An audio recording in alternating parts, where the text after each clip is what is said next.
Journal Entry 4.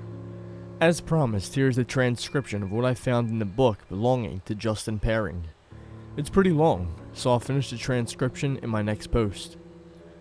As I write this, I am a 21-year-old man of what I believe to be a sound mind and firm spiritual foundation. Despite what I have been told over these last 8 years, I am not insane, and I am not possessed by the devil or any of his lesser imps.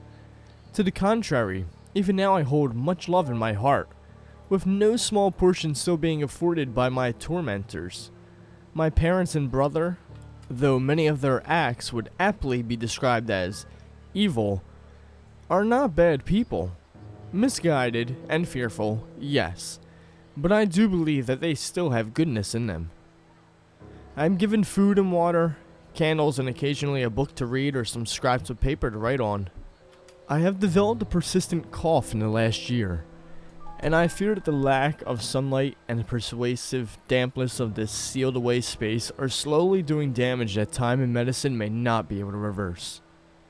I know I get sores at times from my infrequent ability to bathe, and the twin stenches of myself in the waste bucket in the corner are imperceptible to me now. I try to separate my hate for my situation from those that cause it, and most of the time I think I succeed. My hope is that writing this will help further.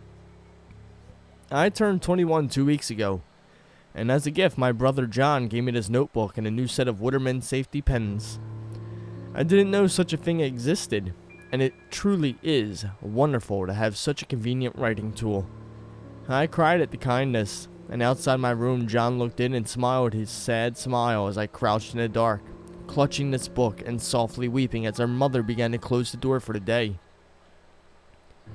I don't have much dignity left at this point. Dignity is like a plant. Much as a plant needs sunlight and oxygen, dignity needs an audience and hope. When you are completely isolated, when you move past any idea of ever really escaping the black hole you are in, you find yourself quickly shedding things like dignity.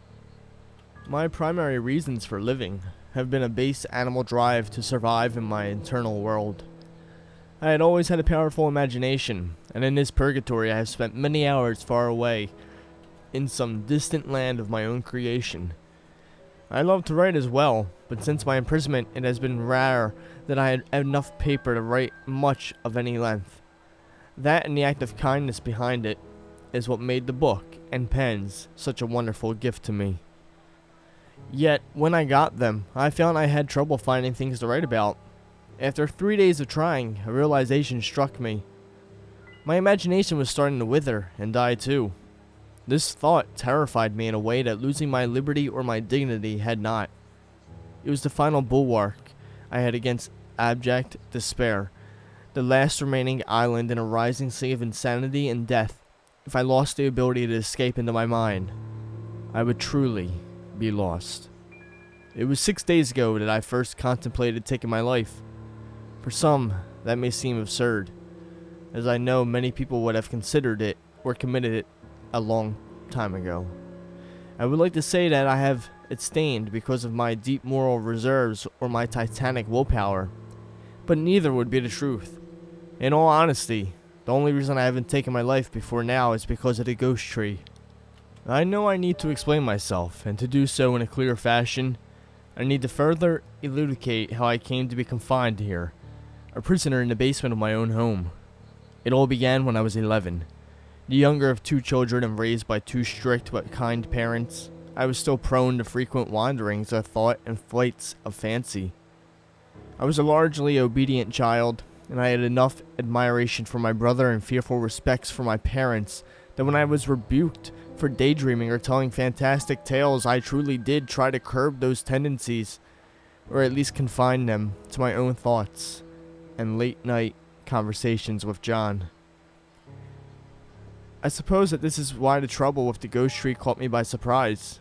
When I woke up the day after Christmas and ran outside to play, I found a giant new tree near the edge of our yard. It stood out to me not just because of the oddity of a new tree suddenly appearing, but also because it's varied, so much from the other trees we had or that I had ever seen. Where most of our trees were pine or oak, with the occasional sweet gum or poplar for variety's sake, this tree was something else entirely. It had a massive trunk that twisted and warped upon itself before breaking out into at least 12 different branches of such girth and height that they all stood out as substantial trees on their own. Coming off of these smaller trees were swirls of wood, the color of dark red wine, and sweeping greens that looked more like storm clouds than the clumps of leaves that I supposed they were. I should be clear that from the start I had a sense of the strangeness of that tree, but I also felt profound feelings of joy and excitement at its discovery and presence, as though some looming giant had settled in our yard, intent on a deep slumber while he guarded our home. This thought was firmly in my mind as I ran to the tree and touched it. Its bark felt strange, but was solid enough, and under the canopy of its many arms, I could smell a warm, spicy smell, unlike any other I had ever encountered. It made my head swim slightly, but not in an unpleasant way. The thought suddenly occurred to me that I might be the first one to discover it, and I couldn't wait to show John and my parents my proud accomplishment. 10 minutes later, my parents were walking back into the house, my father shaking his head disgustedly. John was still outside with me, his face stricken with worry. He was 2 years older than me, but it never seemed like an older brother except at times like this. It was the look he would get when he was afraid I was going to get into trouble, or when he couldn't understand something I was talking about, at which times he politely assumed that I was saying something was wrong. I hated that look, but I understood it now. None of them could see the tree. In the 2 years that followed, I would occasionally bring up the tree to them, and each time I was met with greater anger and rejection.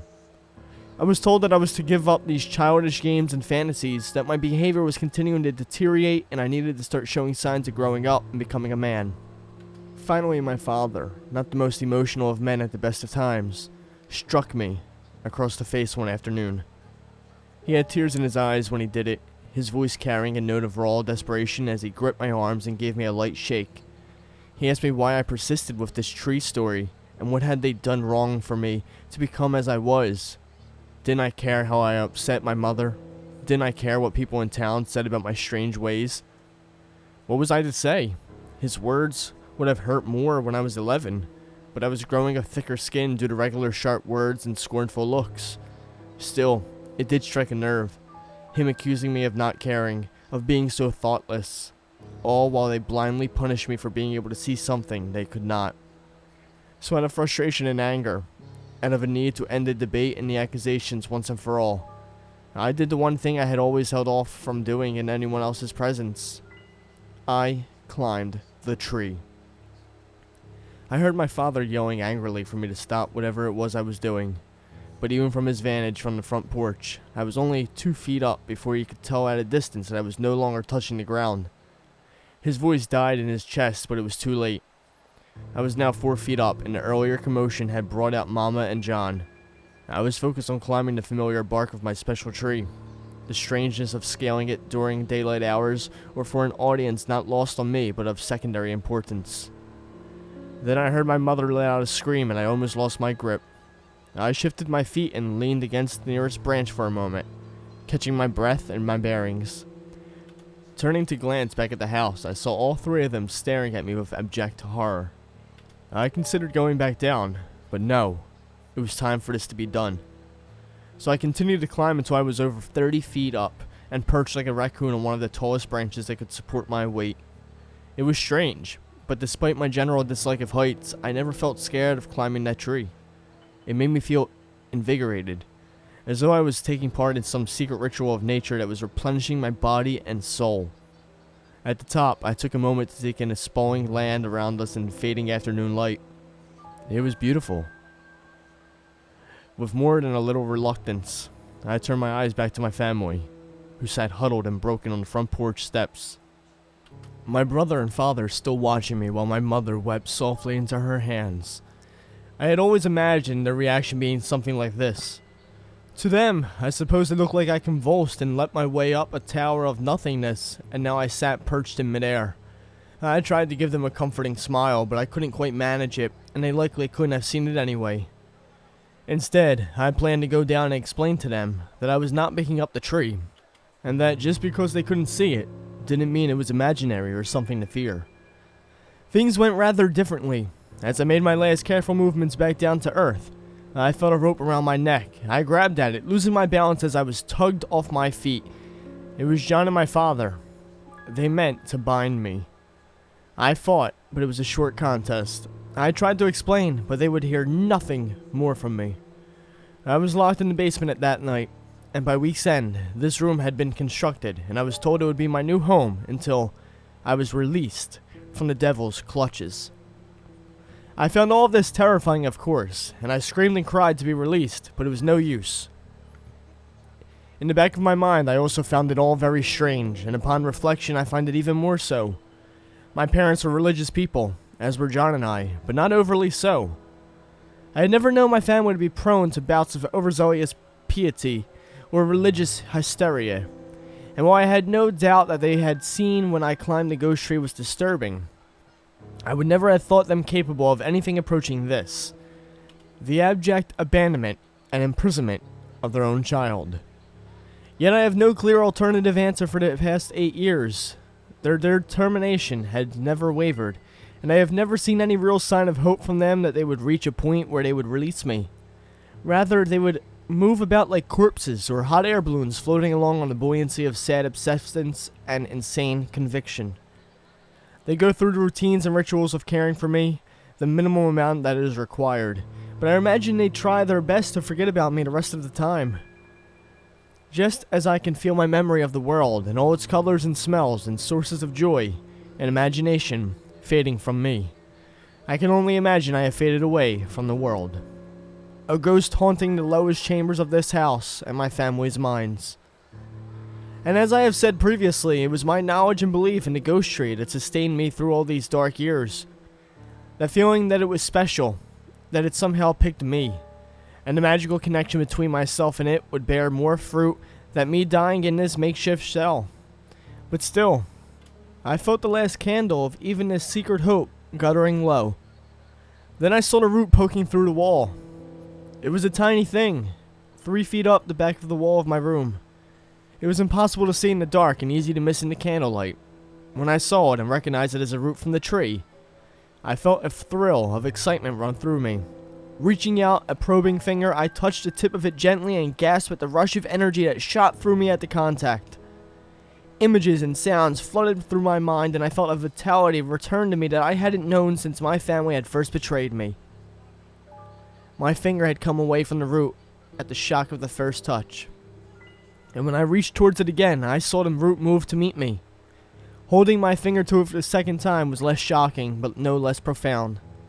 I felt my mind drifting as my eyes lost focus and my breathing slowed. I was sitting on the edge of my bed, leaning forward with an index finger touching this strange plant, and as I watched, the wall in front of me seemed to melt away. It was no longer a brick wall, or even the bare earth behind it. Instead, it was a large tunnel a foot taller than I was, reefed in roots from the ghost tree and filled with a sweet-smelling breeze. The smell was the most powerful part at the time, as though my body and mind were so starved for air that wasn't rancid and stale that the breeze from the tunnel sent me into a deep state of euphoria.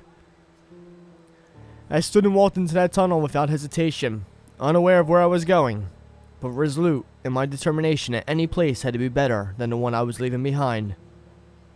As you might imagine, I had much to learn.